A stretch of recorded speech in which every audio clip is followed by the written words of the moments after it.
안녕하세요. 오늘도 사연살롱을 찾아주셔서 감사합니다. 저는 물에 빠진 사랑 구해줬다가 보따리 뺏길 뻔한 40대 여성입니다.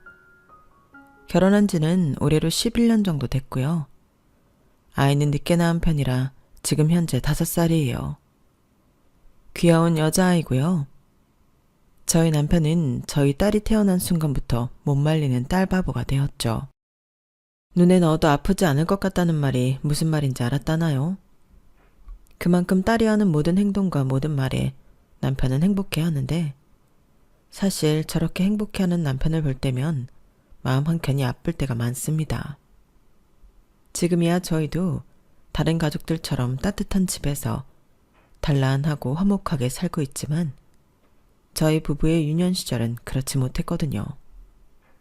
심지어 남편은 자기 가족들과도 연을 끊고 살고 있으니 가족이라고 하면 저와 딸이 전부인데요. 그렇다 보니 저에겐 늘 남편에게 측은지심이 있었어요.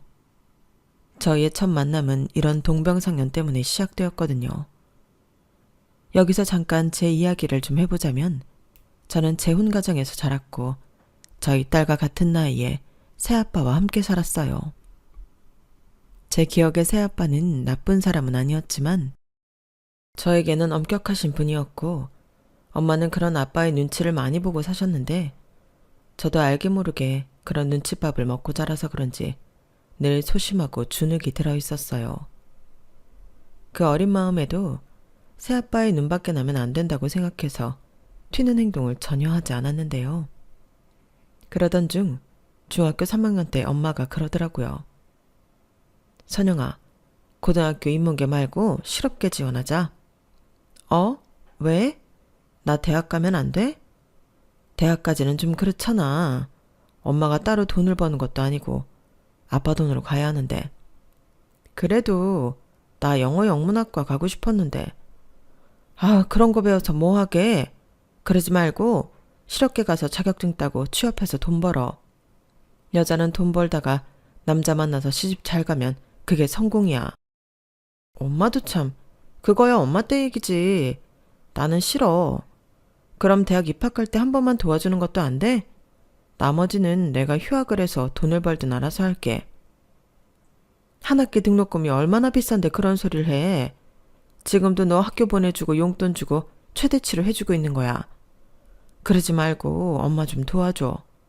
네가 여기서 인문계 간다고 하면 엄마 눈치 봐야 해. 엄마는 거의 울 것 같은 얼굴로 저에게 말씀하셨어요. 그래서 정말 싫었지만 인문계가 아닌 실업계 고등학교에 진학했고 제 희망과는 다른 길을 가게 되었는데요. 취업을 하기 위해서는 자격증을 많이 따면 딸수록 이득이라 저는 열심히 자격증 공부를 했어요. 그때 당시 저도 사춘기라 하루라도 빨리 집에서 나와 독립하고 싶었거든요. 그리고 그땐 제가 없으면 엄마가 더 새아빠랑 살기 편할 거라고 생각했는데 이건 순수한 마음은 아니었어요. 사실 새아빠도 새아빠지만 엄마한테 서운한 마음이 많았거든요. 제가 새아빠 눈치를 본다는 걸 뻔히 알면서도 엄마는 제 방패막 역할을 제대로 못했는데 지금은 살짝 이해도 가지만 그때 당시는 그렇지 못했어요. 그래서 제 목표는 고등학교 졸업하고 바로 취업에 성공해 돈을 모아 혼자 사는 거였는데요. 그 목표를 이루기까지 3년 반 정도 걸린 것 같네요. 방학 되면 틈틈이 아르바이트도 하고 고3 때는 졸업 전 실습처럼 회사에 가서 일을 했는데 그때도 나름 월급을 받았거든요. 그렇게 원룸 월세 보증금 정도만 마련한 저는 집을 나왔는데 그 뒤로는 거의 고아처럼 살았네요. 가끔 엄마가 밥은 잘 먹고 다니냐고 안부차 전화를 할 때도 있긴 했는데 엄마 역시 제가 없으니 사는 게 좀 편해진 모양으로 그 전화 횟수가 점점 줄어들기 시작했어요. 그리고 어쩌다 엄마를 보게 되면 집이 아닌 밖에서 만나게 되었는데 저도 그게 더 편하긴 했어요. 그러다 거래처 공장 사람이라며 남편을 만나게 되었고 저보다 4살 많은 오빠였는데 저는 사무실 막내, 남편은 공장 막내라 더 편했더랬죠. 그리고 업무차 심부름을 할 때면 거의 대부분은 남편이 나와 저를 맞아줬는데요. 그러면 우유나 캔커피 같은 것도 편의점에서 샀다며 하나씩 주고 그렇게 친해졌어요. 그리고 한 번은 공장에 오후 늦게 외근을 나갔다가 그대로 퇴근하는 날이었는데 남편이 저더러 퇴근하냐며 자기가 근처에 맛있는 부대찌개 집이 있다고 같이 가자고 하는 게 아니겠어요? 그래서 그때는 저 남자가 나한테 관심 있나? 저는 처음으로 두근두근 가슴이 뛰었는데 알고 보니 부대찌개는 2인분부터 주문이 가능해서 저더러 같이 가자고 한 거더라고요. 그리고 정말 그날은 밥만 먹고 헤어졌는데 딱히 남편이 저한테 잘못한 게 없음에도 저는 서운했죠. 그때 알았어요. 제가 남편에게 호감이 많이 있었던 거죠. 조금만 잘해주면 좋았고 또 조금만 서운해도 우울했는데 첫사랑이라 더 감정 컨트롤이 안 됐던 것 같아요. 그러다 이렇게 계속 저 남자의 행동에 일희일비하는 제 자신이 싫어 마음을 다드려 했는데 그때 마침 회사 언니와 삼겹살에 소주를 마시다 남편과 남편 일행을 만나게 되었어요. 그렇게 합석이 이루어졌고 술이 들어가 그런지 남편에게서 뜻밖의 고백을 받게 되었는데요. 취중진담이라고 하잖아요. 남편은 몇 번이고 저한테 자기 마음을 고백하고 싶었지만 자기가 처한 상황 때문에 그럴 용기가 없었다고 하더군요. 나는 아버지가 없어. 교통사고로 돌아가셨는데 그래서 엄마가 나랑 내 동생을 키워야 했지. 내 동생은 태어날 때부터 다리가 기형이라 걷는 게 불편한데 그래서 더 엄마가 혼자 힘들었어. 그래서 그걸 보고 어릴 때부터 나는 돈을 벌어야겠다고 생각했는데 그렇게 내가 돈을 버니까 엄마가 처음에는 고맙다고 하더니 나중엔 점점 나한테만 의지하는 거야. 사실 서울에 괜찮은 곳이 있어서 가서 일을 하고 싶었거든. 근데 거기도 못 가게 하더라고. 이젠 자기 혼자 못 산다고. 그런데 내가 어떻게 여자를 만나? 말도 안 되지.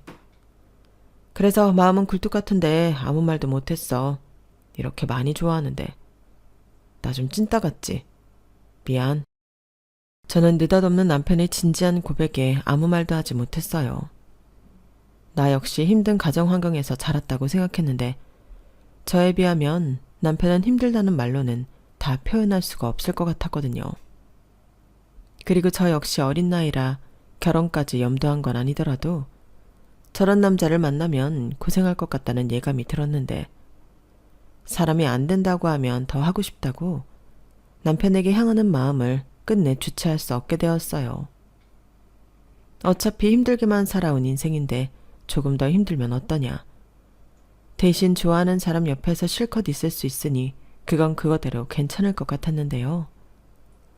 그래서 다음 날 기억도 안 난다는 남편에게 제가 먼저 고백해버렸어요. 사실 남편이 기억이 안 난다는 건 믿지 않았거든요. 그리고 제가 직진 고백을 하니 남편은 아이처럼 당황한 모습이 역력했는데 지금도 그때의 얼굴이 기억 속에 생생해요. 너무 귀여웠거든요. 그렇게 저희는 저의 직진 고백으로 연인 사이가 되었고 연애 경험이 없는 저였지만 이런 사람을 내가 또 만날 수 있을 만큼 남편이 좋았어요. 남편은 늘 배려심이 많은 사람이었고 같이 있으면 배울 점도 많았는데 연애 기간이 길어지면 길어질수록 저는 남편을 더 많이 좋아하게 되었어요. 그러면서 저는 어릴 때 새아빠가 있었지만 아빠의 사랑을 받아보지 못했는데 그걸 비슷하게나마 남편에게서 느낄 수 있었는데요. 그건 아마도 남편이 제 행복하지 않았던 유년 시절을 알았기 때문에 더 신경 써준 부분이라 생각했어요.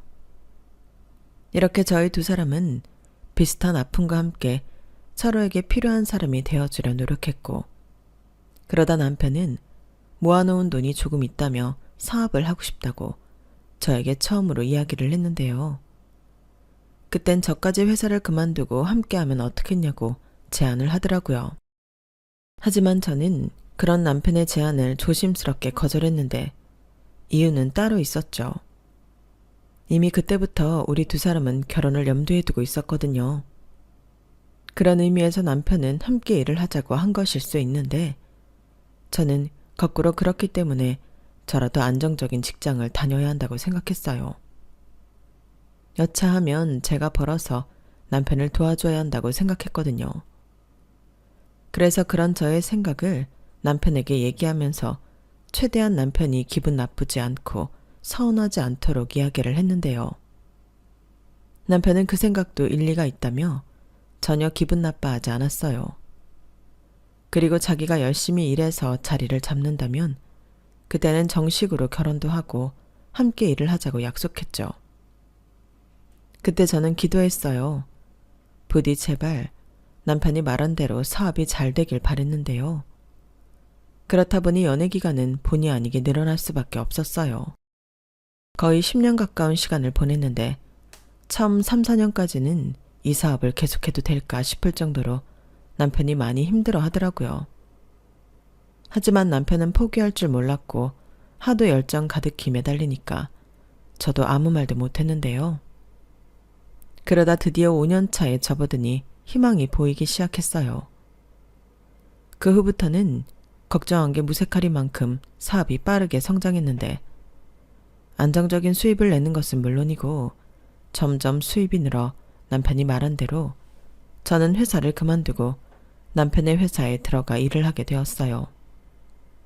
일은 점점 많아지는데 직원을 아무리 충당해도 일손이 부족했거든요. 그러니 저라도 가서 일당백을 채워줘야 하는 상황이었고 그런 저의 수고에 보답이라도 하듯 남편은 제 연봉에도 신경을 많이 써줬어요. 그래서 난생 처음 집도 사고 돈 걱정하지 않고 살게 되었는데요. 여기서 살짝 오해가 생길 수 있을 것 같아 말씀드리면 제가 명품을 좋아하고 취미가 있어 취미용품에 돈 쓰는 것을 하지 않았기 때문에 더 그랬던 것 같아요. 그리고 그때 남편이 신혼집으로 쓰려고 뷰가 좋은 아파트 하나를 장만해 저에게 프로포즈를 했는데요. 왜 여자들이 프로포즈를 받으면 그렇게 우는 건지 알겠더라고요. 갑자기 받은 프로포즈는 아니었지만 처음 만나 연애하고 또 함께 고생한 시간이 떠올라 눈물이 났는데 제가 우니까 평소 잘 울지 않던 남편도 따라 울었어요. 그리고 우리는 꼭 우리가 바라고 원했던 따뜻하고 화목한 가정을 만들자고 서로 부둥켜 안고 약속했는데요. 그때도 결혼식에 들어가는 허례허식 비용이 아까워서 결혼식 자체를 생략했어요. 어차피 초대할 손님도 별로 없었기 때문에 결혼식에는 미련이 없었거든요. 그래도 웨딩드레스를 입어보지 못하는 건 좀 나중에 서운할 수 있을 것 같아 사진관에서 웨딩드레스와 턱시도를 빌려서 사진을 찍었는데 그게 저희 부부의 유일한 결혼 사진이 되었어요. 그리고 동거도 아니고 결혼인 만큼 싫어도 저는 친정 부모님에게 결혼 사실을 알려야겠다고 생각했는데 나중에 뒷말이 나오는 게 싫었거든요. 그런데 딸이 결혼을 한다는 연락을 받은 엄마는 다른 친정 엄마들과 다르게도 저에게 시집가기 전에 키워줘서 고맙다고 성의 표시 정도는 해줘야 하는 거 아니냐고 해서 저를 깜짝 놀라게 했어요. 그때 제가 제법 돈도 벌고 사는 것 같으니 엄마가 저런 말도 하더라고요. 그래서 저는 엄마에게 각자 알아서 잘 살자고 덤덤하게 말했는데 독한 것 누가 보면 저 혼자 큰 줄 알겠네. 너 그러는 거 아니다. 내가 재혼하고 너 때문에 얼마나 눈치 보며 살았는데 시집도 가는 마당에 엄마를 이렇게 서운하게 하니. 이래서 서방복 없는 년은 자식복도 없다고 했지. 그래, 나 혼자 잘 먹고 잘 살아라. 나 죽었다고 해도 너는 찾아올 것도 없어, 이 못된 년아. 아, 나쁜 년. 친정엄마는 저에게 저렇게 욕을 하시며 뒤도 돌아보지 않고 자리를 떠났어요. 한마디라도 잘 살아라. 이런 말은 전혀 나오지 않았는데 오히려 친정엄마가 저렇게 나오니 마음 정리하는 데는 큰 도움이 되더라고요. 그리고 이윽고 걱정했던 시댁에 인사를 가게 되었는데요. 시어머니는 예상대로 저를 별로 좋아하지 않는 눈치였어요. 지금 생각하면 이제 아들이 돈 좀 버는 것 같은데 제가 그 황금알을 낳는 아들을 뺏어간다고 위기감을 느끼셨던 것 같네요. 그러니 그렇게 저희가 혼인신고를 하겠다고 했을 때 안 된다고 몸져 누우셨는데 그뿐만이 아니었어요. 저는 몰랐는데 저희가 연애하는 그 10년 동안에도 꾸준히 저랑 헤어지라고 아들에게 애걸복걸 하셨더라고요. 그리고 그 사실을 저는 정말 우연히 남편의 핸드폰을 보다 알게 되었는데요. 맹세코 제가 일부러 남편의 핸드폰을 본 것이 아니라 남편이 핸드폰을 가져다 달라고 해서 가져가는 과정에서 알게 되었어요.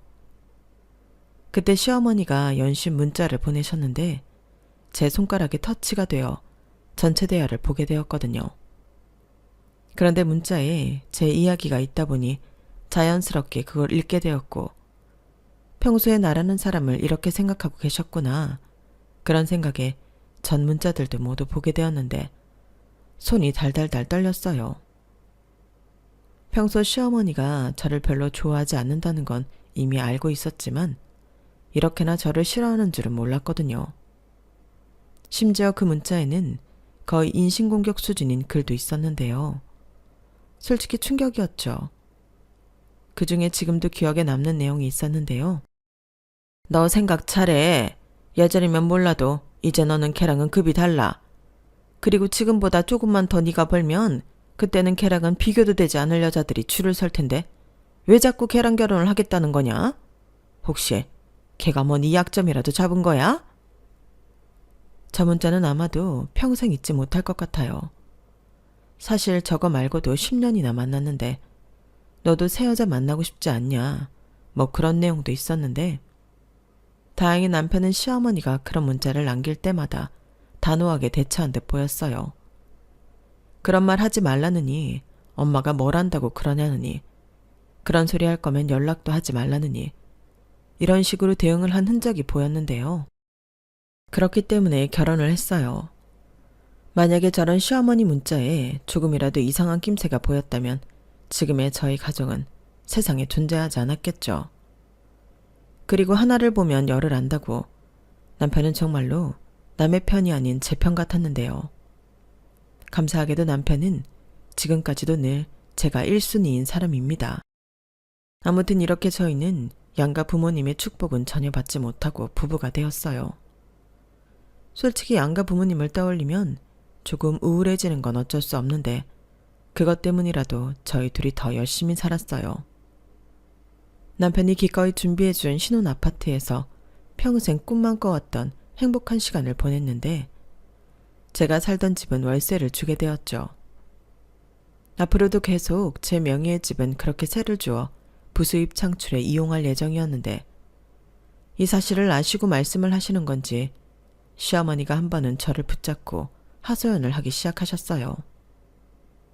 당시 시댁 역시도 월세였는데 시어머니는 평생 소원이 월세 걱정하지 않고 사는 거라며 제 명의 아파트에서 살고 싶다고 하셨어요. 내가 아주 눌러 앉겠다는 건 아니고 우리 막내 장가갈 때까지만 살게. 나도 돈을 모아야 막내 장가를 보낼 거 아니냐. 너도 알지? 우리 막내 장애 있는 거. 그래서 내가 도와줘야 해. 지금 만나고 있는 여자도 있다고 하던데 오래 있지는 않을 거야. 나도 아파트에 좀 살아보자. 이렇게 시어머니는 처음으로 저에게 부탁이라는 걸 하셨어요. 그러자 저는 고민이 될 수밖에 없었는데요. 따박따박 월세 받을 계산이 있었는데 시어머니와 시동생을 살게 하면 그 월세를 포기해야 했으니 그게 고민이 됐어요. 하지만 차마 시어머니가 저에게 처음으로 하신 부탁을 거절할 수는 없었는데 그게 남편도 제가 도와줬으면 하는 눈치여서 더 그랬던 것 같아요. 나중에 망설이고 있는 저에게 그러더라고요. 우리 엄마가 그래도 아빠 없이 고생한 거 맞으니까 자기만 괜찮다고 하면 3, 4년 정도라도 우리 엄마 편하게 지내게 해드렸으면 좋겠다. 이렇게까지 얘기를 하는데 저도 더는 망설일 수 없었어요. 그래서 큰 맘을 먹고 집을 빌려드리기로 했는데요. 막말로 명의를 내놓으라고 하는 것도 아니고 계속 사시겠다는 것도 아니니까 지금은 점수 좀 따고 월세 수익은 그 이후에 받자고 결심했죠. 그런데 저는 시어머니도 시어머니지만 시동생이 제 뒤통수를 칠 줄은 꿈에도 몰랐는데요. 1년 정도가 지났을까? 시어머니가 말씀하신 대로 시동생은 그동안 만났던 여자랑 결혼을 한다고 하더라고요. 물론 축하할 일이라 저랑 남편은 기쁜 마음으로 밥도 사고 그랬는데 저는 살포시 시동생이 결혼해서 나가면 제 집은 다시 월세를 놓으면 되겠다고 생각했어요. 하지만 시어머니는 화장실 들어갈 때랑 나올 때가 다르다고, 마치 며느리인 제가 당신 집을 뺏는 것 마냥 집을 비워줄 생각이 없어 보였는데 바로 저에게 이렇게 말씀하시더군요. 쟤들이 지금 돈이 어디 있겠니? 일단은 지금 사는 집에서 나랑 같이 살면서 쟤들 돈 모을 때까지 기다려야겠다. 그래도 전세 보증금 정도는 만들어서 내보내야지. 안 그래? 그리고 나도 당장 어디 갈 곳도 없잖아. 설마 시어머니를 길거리에 내쫓을 건 아니지? 네? 물론 그럴 수는 없는데 어머님이 전에는 분명 도련님 장가갈 때까지만이라고 하셨잖아요. 그래, 그랬지. 근데 생각을 해봐라. 약속도 중요하지만 현실이 녹록치 않은 걸 어째? 그럼 이미 양가 허락받고 날까지 잡은 애들 결혼하지 말라고 할까? 저는 차마 너무나도 당당한 시어머니 앞에서 목구멍까지 나온 말을 뱉을 수는 없었어요. 제 생각에는 이건 말이 아예 되지 않는 거거든요. 준비도 되지 않았으면서 무턱대고 결혼부터 하겠다니 이건 새 식구한테도 무책임한 일이라 생각했고, 또 동서라는 식구가 한 명 더 제 명의의 집에 살게 된 거니 나중에 나가달라는 말을 하기가 더 힘들 것 같아 마음이 불편했어요. 그러자 이런 제 마음을 눈치라도 챈 듯 남편이 나서서 약속은 약속이지 이제 와서 이러시면 어쩌냐고 제 편을 들어줬는데요. 그러자 서운한 얼굴로 우물쭈물하다 시동생이 이런 말을 하더군요. 글쎄 자기가 모은 돈을 주식으로 몽땅 날렸대요. 자기 말로는 결혼 자금이 부족해서 돈을 벌려고 주식을 했다고 했는데 결과적으로는 몽땅 날린 꼴이 되어버린 거죠. 그런데 이미 결혼하자고 동서한테 프로포즈는 했고 이제 와서 물을 수 없기에 본전을 찾겠다고 또 신용대출을 받아 주식을 했다고 했는데 다 까먹고 1,000만 원 있다고 하더라고요. 그래서 그 1,000만 원으로 결혼 준비를 하는데 대출 빚도 갚아야 하고 또 결혼 준비하면서 돈이 부족하면 추가 대출도 받을 수 있기 때문에 자기는 집을 나갈 수 없다고 구구절절 설명했어요. 그리고 이 사실을 시어머니는 이미 다 알고 있었는지 남편 눈치를 엄청 보셨는데 정작 그 집주인인 제 눈치는 보지 않으시더라고요. 저는 그 점도 살짝 불쾌했는데 남편이 저한테 하고 싶은 대로 하라고 하더군요. 어차피 그 집 소유자는 내가 아니야. 이 사람이지. 그러니까 부탁을 해도 내가 아닌 네 형수한테 해야 하고, 네 형수가 안 된다고 하면 그건 어쩔 수 없어. 결혼을 미루든 밖에 나가서 고생을 하면서 시작을 하든 네가 한 일이니까 네가 책임져. 형, 아무리 그래도 너무하다. 그래, 너무하다. 그 집 당장 비워줘야 할 이유는 없잖아. 얘가 대신 빚을 갚아달라는 것도 아니고 돈을 해달라고 하는 것도 아닌데. 얘 새아가, 네가 우리 편의 좀 봐주면 안 되겠니? 그럼 나도 갈 곳이 없어서 니들 집에 가야 해. 너도 시어머니 모시고 불편하게 사는 것보다는 집 빌려주고 편하게 사는 게 낫잖아. 저는 제가 눈치 볼 상황은 아니었지만 참 곤란했어요. 상황은 대충 알겠고 시동생의 한 어리석은 행동은 참을 수 없이 짜증이 나는데 시어머니 말처럼 그 집을 비워달라고 하면 당장 시어머니도 갈 곳이 없어 저희 부부가 모셔야 될 수도 있고, 이런저런 생각을 해보니 그냥 그 집은 빌려주는 게 나을 것 같더라고요. 어차피 3, 4년 생각한 일이었고 그 안에 시동생이 빚도 갚고 돈 좀 모으면 그때는 좀 수월하게 집을 비워줄 수 있지 않을까 그런 생각을 했고, 그래야지만 가족으로서도 불편해지지 않을 것 같았는데요. 그래서 알겠다고 대신 길게 기다릴 수는 없고 3년 정도 생각하겠다고 이야기하고 그 일은 넘기게 되었어요. 그러자 남편은 고맙고 미안하다며 저에게 더 잘해줬고 며칠 가지는 않았지만 시어머니도 시동생도 저한테 친절하게 대해줘서 그건 그거대로 괜찮았어요. 그리고 시동생은 동서랑 결혼해 제 아파트에 신혼살림을 차렸는데요. 저희 부부도 형이고 형수다 보니 돈 2,000만 원을 시동생한테 축하금으로 미리 줬어요. 시동생이 돈이 없다는 걸 알고 있기도 했고 신혼 초에는 이곳저곳 돈 나갈 것도 많으니까 다른 선물을 하는 것보다는 현금이 낫겠다고 생각해 그리 한 건데 시동생이 제가 예상한 것보다 훨씬 많이 좋아하는 거 있죠. 그러자 저도 남편도 뿌듯해했는데 그렇게 맞이한 동서는 뭐랄까 가까이 하기엔 조금 먼 당신이었어요. 그래도 장애가 있는 시동생과 결혼하고 또 시어머니도 모시고 신혼살림을 하니 다른 여자들보다는 마음이 너그러운 사람이라고 생각했는데 사실 그것도 아니더라고요. 저랑 별로 친하지도 않는데 동서는 불만이 생기면 저한테 전화를 했어요. 그러고는 시동생 욕, 시어머니 욕을 하며 자기가 너무 힘들다고 징징거리며 울기도 했는데 그때까지는 그래도 동서가 같은 며느리라고 형님이 나한테 의지하나 보다 그렇게 생각하고 동서의 마음을 위로해줬죠. 그리고 이따금씩 10만 원, 20만 원 기분 전환이라도 하라고 용돈을 보내줄 때도 있었는데요. 이건 남편도 모르는 돈이었어요. 그저 순수하게 제가 동서를 위해 쓴 돈이었거든요. 그런데 이런 제 선의가 문제였을까요? 동서가 시집오고 1년이 조금 지난 후였는데 동서가 그동안 불만이 많았는지 그걸 한꺼번에 터뜨리더라고요. 그리고 그 불똥이 엄한 저한테도 튀었는데 그날도 저를 무슨 대나무 숲인 양 전화를 해서는 자기가 왜 이렇게 사는지 모르겠다부터 시작해 불만을 쏟아냈어요. 그래서 저도 열심히 동서의 말을 듣고 그래, 동서가 많이 힘들지? 시어머니 모시고 사는 게 보통 일은 아니니까. 그럼 도련님이라도 동서한테 잘해야 할 텐데. 우리 도련님이 살가운 구석은 없어. 근데 그건 형인 우리 남편도 마찬가지야. 이런 식으로 최대한 동서 기분을 풀어주려 애를 썼는데 동서는 갑자기 정색을 하더니 저더러 왜 남의 일처럼 이야기하냐고 따지기 시작했어요. 애당초 이건 형님한테도 문제가 있어요. 형님이 맏며느리인데 둘째 며느리인 제가 왜 어머니를 모셔요? 형님도 맏며느리면 그에 맞는 노릇을 해야죠. 동서, 지금 나더러 맏며느리 노릇을 못한다고 하는 거야? 네, 제가 뭐 틀린 말 했어요? 형님은 매사 돈으로만 때우시는 분이시잖아요. 뭐라고? 나는 동서가 힘들다고 하니까 안 된 마음에. 나 참 그러시겠죠. 제가 어머니를 계속 모셔야 하는데 제가 힘들다고 하니까 돈으로 그 순간만 넘기시는 거잖아요. 사람이 그러면 안 되는 거죠.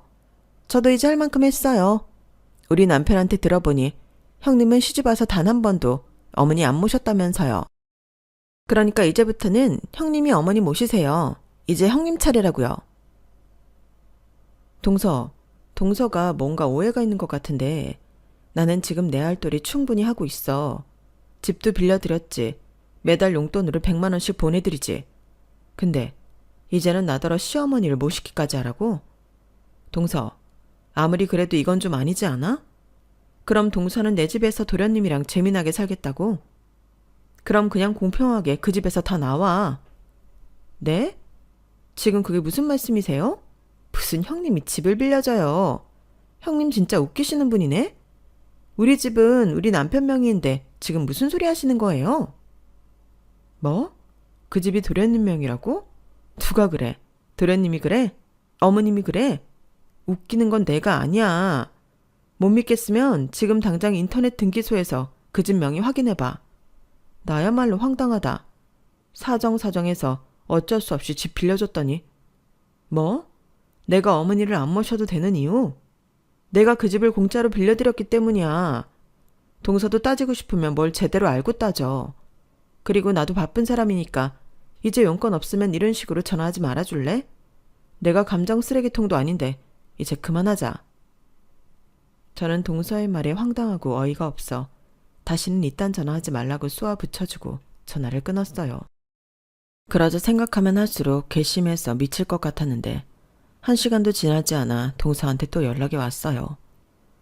가뜩이나 짜증나서 죽겠는데 당연히 그 전화 받고 싶지 않았고 그래서 무시했더니 집요하게 계속 전화를 하더군요. 그래서 뭐라고 또 한 소리 해야겠다 싶어 전화를 받았습니다.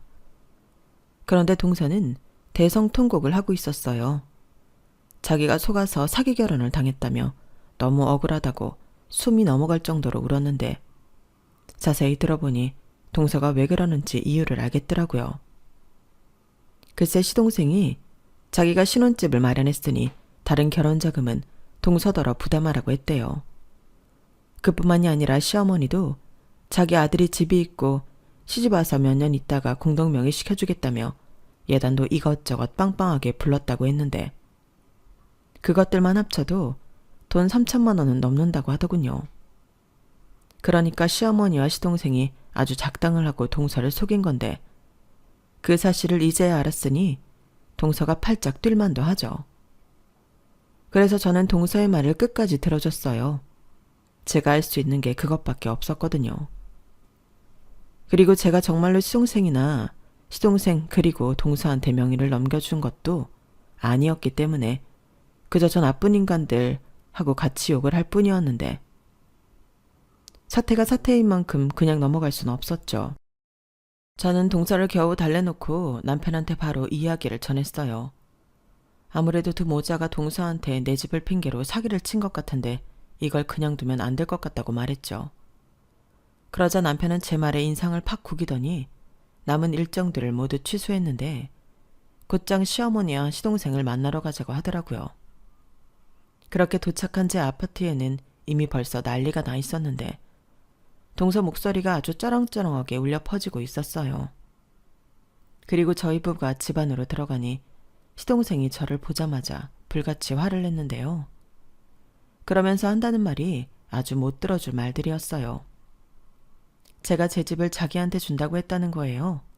말도 안 되는 소리였죠. 도련님, 제가 언제 그랬어요? 왜 없는 말을 하시는 건데요? 형수가 그랬잖아요. 엄마랑 여기서 살라고. 형도 들었잖아. 야 임마, 너 지금 그렇게 거짓말로 이 상황에 넘겨질 것 같냐? 우긴다고 될 것 같냐고. 네 형수가 언제 그랬어? 너 주식으로 돈 다 날리고 빚 있다고 그거 갚아야 한다고 해서 그냥 몇 년만 더 살라고 해줬더니 이게 아주 형수 집을 날려먹으려고 해? 형이 어떻게 나한테 이럴 수 있어? 왜? 내가 너한테 뭘 어쨌길래? 너야말로 사람이 그렇게 살면 안 되는 거지. 너는 재수 씨가 불쌍하지도 않냐? 어떻게 너랑 결혼해준 사람한테 그딴 거짓말을 해? 네가 그러고도 남자고 남편이야? 너 안 되겠다. 당장 이 집에서 나가. 뭐? 형이 뭔데 나가라 말아야. 내가 왜 나가? 나는 못 나가. 나는 평생 이 집에서 살 거야. 시동생은 마치 아무 말도 들리지 않는다는 듯 이젠 생떼를 부리기 시작했어요. 그러자 화가 머리 꼭대기까지 오른 남편의 손이 번쩍 올라갔는데 그때 쏜살같이 시어머니가 튀어나와 남편을 말리더라고요.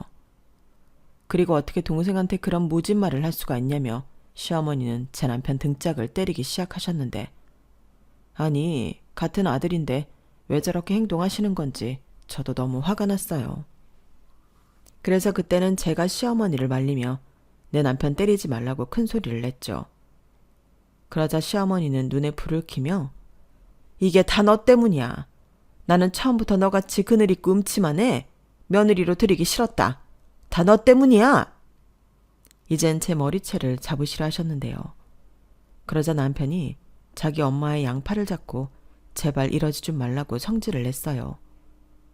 그러자 시동생은 씩씩거리며 저희 부부를 노려보고 있었고 동서는 자기만 피해자라며 계속 울고불고 하고 있었는데 집안이 아주 난장판이 되었죠. 결국 이웃의 신고로 경찰까지 왔는데 창피도 그런 창피가 없었어요. 그리고 그런 꼴을 다 봐서 그런가 이 집에 대한 미련도 싹 사라졌는데 저들을 순순하게 내보내려면 제가 이 집을 팔 수밖에 없겠더라고요. 그렇게 마음먹고 저는 저희 집으로 돌아왔어요. 그러자 다음날 8시도 되지 않았는데 시어머니가 전화를 하셨고 빨리 자기 집으로 오라고 성화를 부리셨는데요. 들어보니 동서가 간밤에 지도새도 모르게 집을 나간 모양이었어요. 뭐 저로서는 예상하지 못한 일은 아니었는데 시어머니와 시동생은 많이 놀란 것 같더라고요. 그리고 시어머니는 제가 자기 마음처럼 따라주지 않을 것 같자 다짜고짜 너도 참 애가 매정하다. 우리 아들이 집이 없는 것도 아닌데 그냥 네 집은 우리 작은 애 줘도 되는 거 아니냐? 그랬으면 이런 사단도 일어나지 않았잖아. 지금이라도 늦지 않았어.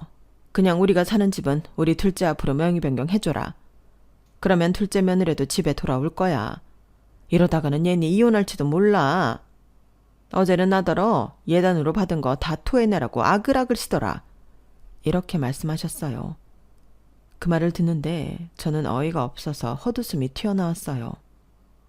그리고 아마도 이 인간들은 처음부터 이런 식으로 내 집을 뺏어갈 작정이었구나. 그런 생각이 들었는데요. 저는 곧장 남편한테 미안하지만 그 집은 팔아서 없애야겠다고 말했어요. 그 집을 계속 가지고 있으면 똑같은 일이 끊이지 않을 것 같기 때문에 그러고 싶다고 이야기했죠. 그러자 남편은 자기도 그렇게 생각했다며 빨리 팔리게 시세보다 저렴하게 내놓자고 했는데요. 그러면서 그만큼의 손해보는 차익은 자기가 마련해 주겠다고 했는데 남도 아니고 그 돈은 필요 없다고 했네요.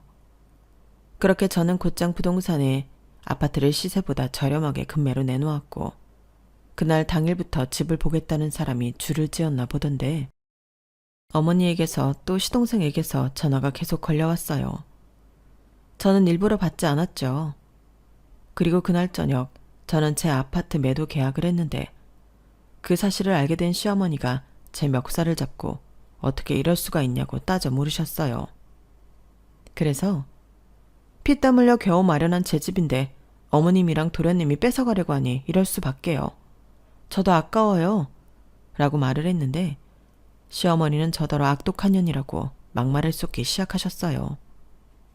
여기에 차마 쓸 수 없는 쌍욕도 해주셨는데 자기 아들이 불쌍하지도 않냐고 하시더군요. 솔직히 제 입장에서는 시동생이 왜 불쌍한지 그 이유를 찾긴 어려웠어요. 다리가 불편해 장애가 있긴 하지만 그렇다고 남들과 전혀 다르지 않은데 시어머니는 자기 아들이 엄청난 장애가 있다고 생각하시는 것 같았어요. 그러니 오히려 자기 아들을 장애인으로 취급하는 건 제가 아니라 시어머니셨는데 당사자는 그걸 모르는 것 같더라고요. 아마 평생 모를 것 같기는 했는데 시어머니는 그렇기 때문에라도 자기 아들이 이 이상 고생하길 바라지 않는다고 하셨어요. 그리고 그때였죠. 뒤늦게 나타난 남편이 시어머니 때문에 시동생이 더 한심한 인간이 된 거라며 제가 하고 싶은 말을 콕 집어 했는데 이제는 자기도 더는 미련이 없다고 찰눈을 끊자고 하더군요. 그러니까 시어머니도 시동생도 이젠 보지 말고 살자고 한 건데요. 이럴 줄 알았으면 저한테 집 빌려달라고 했을 때 그때 바로 안 된다고 하고 손절할 것을 후회한다고 했어요. 그러자 이게 다 불려시 같은 제가 자기 아들을 뒤에서 조종한 거라며 자기가 무슨 일이 있어도 저희 부부를 이혼시켜 놓겠다고 악담을 퍼부으셨는데 남편은 어디 해보실 수 있으면 해보라고 제 손을 잡고 그 자리를 떠났어요. 남편이 얼마나 화가 났는지 저를 붙잡고 있는 손이 팔에 피가 통하지 않을 만큼 힘이 잔뜩 들어갔는데 남편 마음은 더 아플 것 같아서 제 마음도 좋지 않았어요. 그리고 저희 둘 다 한참 동안은 아무 말도 하지 않고 침묵 속에 있었는데 남편이 먼저 미안하다고 말을 하기 시작하더군요. 사실 남편이 미안할 일은 하나도 없는데 남편은 아니라며 자기 때문에 이런 수모를 겪게 되었으니 자기가 미안한 게 맞다고 하더라고요. 무슨 소리야. 막말로 그 집도 내가 누구 덕에 샀는데 자기 잘못은 하나도 없어. 아니야. 내가 우리 엄마 어떤 사람인지 모르는 거 아닌데 그리고 내 동생도 그렇지. 나는 그놈도 그럴 줄 몰랐어. 당연하지. 아무리 가족이라고 해도 어떻게 자기가 어머님 도련님 속을 다 알아? 그냥 상황이 이렇게 된 거야. 그러니까 자기까지 그러지 마. 그럼 나도 미안해지잖아. 자기가 왜? 자기는 미안할 거 하나도 없어. 그리고 앞으로는 전화도 받지 말고 찾아와도 경찰에 신고해. 우리한테 더는 다른 가족은 없어. 자기랑 나랑 이렇게만 살자. 저는 남편의 말에 더는 아무 말도 하지 않고 남편을 꼭 안아줬어요. 그리고 저와 남편을 위해서라도 아이는 빨리 가져야겠다고 그때 생각했는데요. 그러다 2, 3일이 지났을까 술에 잔뜩 취한 시동생이 저희 집을 찾아왔더군요. 그러자 남편이 문 열어줄 것 없다고 경찰에 바로 신고했는데 그때 현관문 밖에서 시동생이 자기 이혼당하게 생겼다고 울기 시작했어요. 그러면서 자기가 형이랑 형수 대신 자기 엄마를 봉양했는데 그 집 줄 수도 있는 거 아니냐고, 어떻게 동생 주기 싫으니까 헐값에 팔아버릴 수가 있냐고, 그 집은 자기가 마땅히 받아야 할 자기 집이라고 우기는데 정말 지긋지긋하더군요. 그리고 몇 분이 지나지 않아 경찰들이 도착했고 시동생은 경찰차를 타고 사라졌는데요. 살다 살다 경찰을 2번이나 보고 씁쓸하더군요. 그리고 시어머니는 이대로는 정말 안 되겠다 싶었는지 저를 찾아와 애절하게 빌기 시작했는데, 이미 계약서도 다 쓰고 계약금도 받은 마당에 이러셔도 소용없다고 말씀드렸죠. 그러자 여지없이 얼굴 색을 바꾼 시어머니는 저처럼 독한 년은 처음 봤다, 저 때문에 자기 막내 아들 인생 망쳤다고, 어디 너도 잘 사는지 자기가 두 눈 시퍼렇게 뜨고 지켜보겠다고 저주에 가까운 악담을 늘어놓으셨는데요. 저런 시어머니 때문이라도 저는 더 잘 살아야겠다고 다짐했어요. 사실 욕을 잔뜩 먹긴 했지만 제가 정말로 잘못한 건 하나도 없잖아요. 그래서 더 당당하게 살 수 있었어요. 막말로 남편이 천륜을 끊어버린 것에도 저는 일말의 책임감을 느끼지 않았는데, 남편이 오죽하면 그런 결정을 했을까? 오히려 남편의 마음이 100번 1000번 이해가 되더라고요. 저 역시 친정엄마와 연을 끊고 살고 있기 때문에 자식이 먼저 저런 결정을 했을 때 느껴지는 감정에 대해서는 제가 누구보다 더 잘 알고 있었기 때문에 저는 남편 옆에서 힘이 되려고 노력했어요. 시덥잖은 농담과 장난이라도 남편이 웃을 수만 있다면 상관없다며 온갖 푼수짓도 창피한 줄 모르고 불사했던 저였거든요. 그래서인지 그런 제 노력을 남편은 아주 잘 알아줬고 그 마음이 이어져 지금까지도 저희 부부는 친구처럼 애인처럼 잘 지내고 있는데요. 그렇게 제 명의 아파트 잔금을 받던 날 사건이 또 일어났어요. 저 때문에 오갈 곳이 없다며 저희가 출근한 상황에서 문을 따고 시어머니와 시동생이 이사 트럭을 밀고 저희 집에 쳐들어왔더라고요.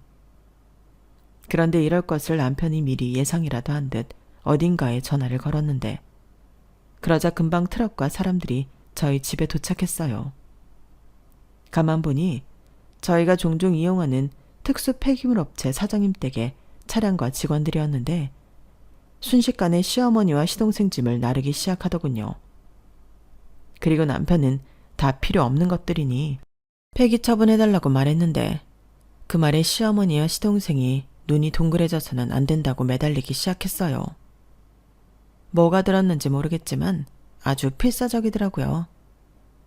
그렇게 한바탕 소란이 생기니 시어머니가 알겠다고 자기들이 나가겠다고 백기를 들었는데 하는 수 없이 당신 오빠가 있는 시골로 간다고 하셨어요. 그러자 남편은 바로 시골에 계신 외삼촌한테 전화를 걸었고, 상황도 모른 채 날벼락을 맞은 남편의 외삼촌은 수학이 넘어 이게 무슨 말도 안 되는 거짓 같은 일이냐고 노발대발했지만 남편은 개의치 않고 다음날 아침 폐기 처분되기 일보 직전이었던 그 짐들과 함께 시어머니와 시동생을 시골 외삼촌 집으로 보내버렸어요. 그리고 어제와 같은 날이 또 없다는 보장이 없기 때문에 저희도 이사를 하기로 결정했는데 이게 정말 무슨 짓인가 싶었죠. 하지만 저희 사는 아파트 값이 당시 많이 오른 상태라 집을 파는 것도 나쁘진 않았는데, 그렇게 저희는 이사를 왔고 오랜 시간 노력 끝에 지금의 딸을 낳았어요. 남편은 처음부터 딸이었으면 좋겠다고 하더니 딸이 태어난 순간부터 세상을 다 가진 사람처럼 행복해 하더라고요.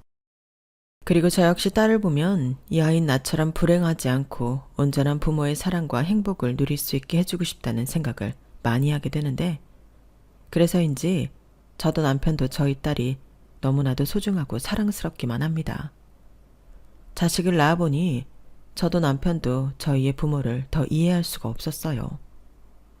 이렇게 작고 소중한데 어떻게 그렇게 매정하게 대할 수 있던 건지. 그리고 둘이 맹세도 했는데요. 앞으로 어떤 일이 있어도 우리는 우리 딸을 마음 아프게 하지 말자고 약속했어요.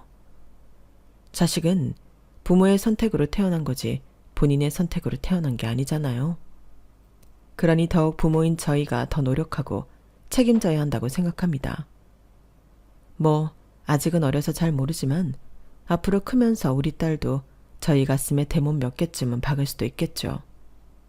그래도 저희 자식이니까 저희는 포기하지 않고 세상을 지혜롭게 잘 살 수 있도록 좋은 길잡이가 되어주고 싶은데요. 저희가 그런 부모가 될 수 있도록 여러분들이 많이 응원해 주시면 좋겠습니다. 그럼 끝으로 주는 것 없이 그저 받기만 원했던 그 사람들이 자신들의 잘못을 인지하고 후회하는 날이 꼭 오길 바라며 제 이야기는 여기서 마치도록 하겠습니다. 지금까지 긴 사연 들어주셔서 대단히 감사드려요. 세상의 모든 아이들이 부모로부터 상처받지 않고 따뜻한 사랑 속에 자라길 간절히 바라겠습니다. 안녕히 계세요. 여러분, 사연 댓글에 응원과 현명한 조언 부탁드려요. 좋아요와 구독은 저에게 큰 힘이 됩니다. 오늘도 좋은 일 가득하세요.